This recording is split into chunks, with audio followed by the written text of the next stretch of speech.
His Excellency Lieutenant Governor, Andaman and Nicobar, Lieutenant General Bhupinder Singh, Dr.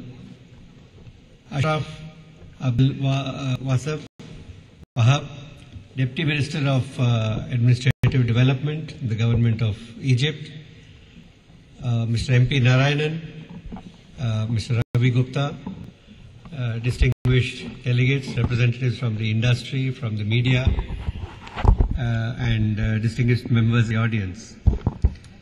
It's always a great pleasure for me to be here because this event, E-India, has come to be a celebration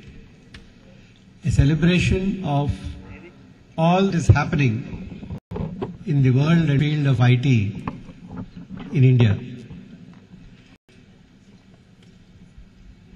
It is representative of the wave of transformation that is taking place all across the country, covering multiple sectors. It's a time to look back at some of the achievements and some of the achievers and see actual demonstrators in the exhibition next door. Apart from that, of course, being from Hyderabad, it is always a pleasure for me to return to home. And most importantly, this growth that is taking place in the country is also amply reflected in Hyderabad. And it's only fitting that E-India, for the first time when it went out of Delhi, actually came to Hyderabad. And this is the second year in which it is happening. The growth of this event in terms of the size, in terms of the number of sponsors, number of participants, is also a symbol of the kind of transformation which is taking place across the country. This is a good time to take a pause and look at where the IT industry in India has reached today. If you look at the last decade, the changes have been quite spectacular. From a size of $8.7 billion about a decade ago, this industry is now a $64 billion industry. 300,000 crores is the size of the industry, just IT and IT-enabled services. From the point of view of exports, it has grown from $6.2 billion US to nearly $50 billion US in the last year.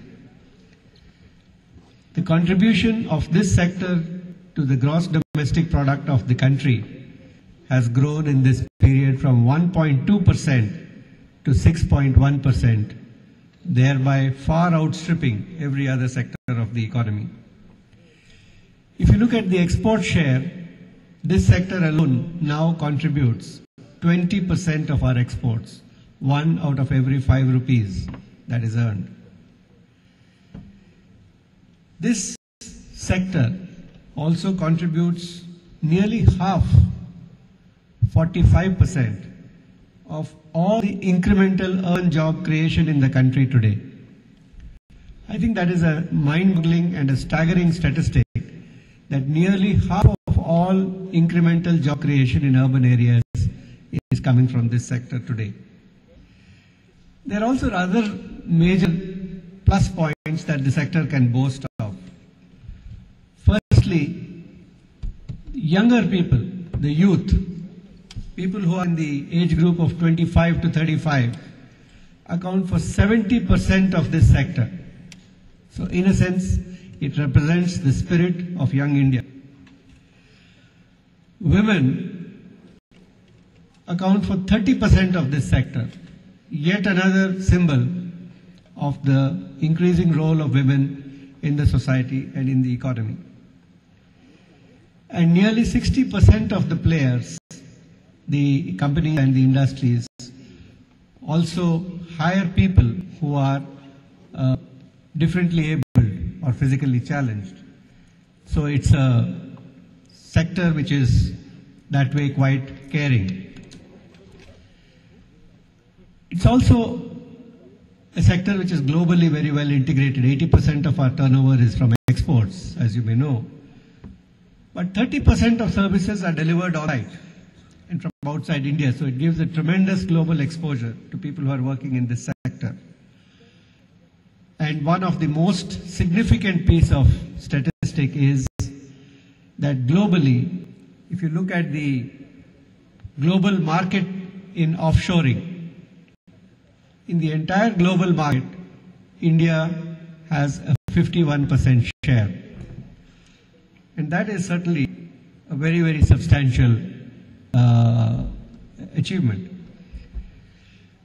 In terms of employment alone, this sector today directly employs nearly 2.3 million people and an indirect employment of nearly 4 times that number, thereby creating close to 10 million to 11 million jobs across the country. These are huge contributions even for a country of India's size. But is that something that one can feel complacent about? And the answer is certainly not. There are many challenges that are currently being faced by this sector. The first, of course, is the slowdown that has happened in the global economy and the recessionary conditions that are prevailing across many parts of the world. And this has had its natural effect on this sector. And the growth of the sector in the last year, that is 9-10, slowed down to around 10%, if you look at it from the point of view of in rupee terms, including the domestic and the export market. And if you look at just the export market, the slowdown was to just a 6% growth level. Now 6% and 10% growth levels may not be very small in absolute terms, but for an industry which was used to growing at 30%, it represents a big decline. Secondly, apart from the recessionary conditions globally and the impact that it has had, there is also the emergence of a number of competitors in this field across the world. Countries like the Philippines, other countries in Southeast Asia, the emergence of China in services sector, in addition to its known prowess in the hardware sector, some of the CIS countries, etc., all point to the fact that India can ill afford to be complacent with the current situation or the current market share. All of these developments have put a lot of pressure on the margins in companies, which have all felt a need to reduce the costs. Apart from that, there is a trend in many countries towards protectionism, which creates problems for the Indian industry in meeting and servicing those requirements. While these challenges may be there, there is also, I think, a lot of good news. So in a sense, the cloud does have an ample silver lining. Firstly, the downward phase in terms of the global economy and the conditions in other countries has changed significantly. The industry situation is also improving, and today we find that the growth rate expected during the current year is around 15%, and hiring has started in all the companies which had witnessed a lull over the last year or so. And in a different way, the recessionary conditions in global markets is also acting as a pressure for even more outsourcing in order to reduce costs in other countries.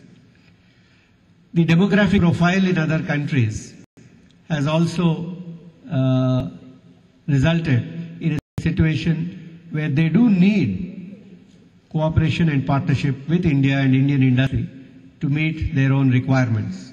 And even though the unemployment levels may be high, the demographic profile and the skill levels do not match the kind of needs and opportunities. So these are factors which certainly we can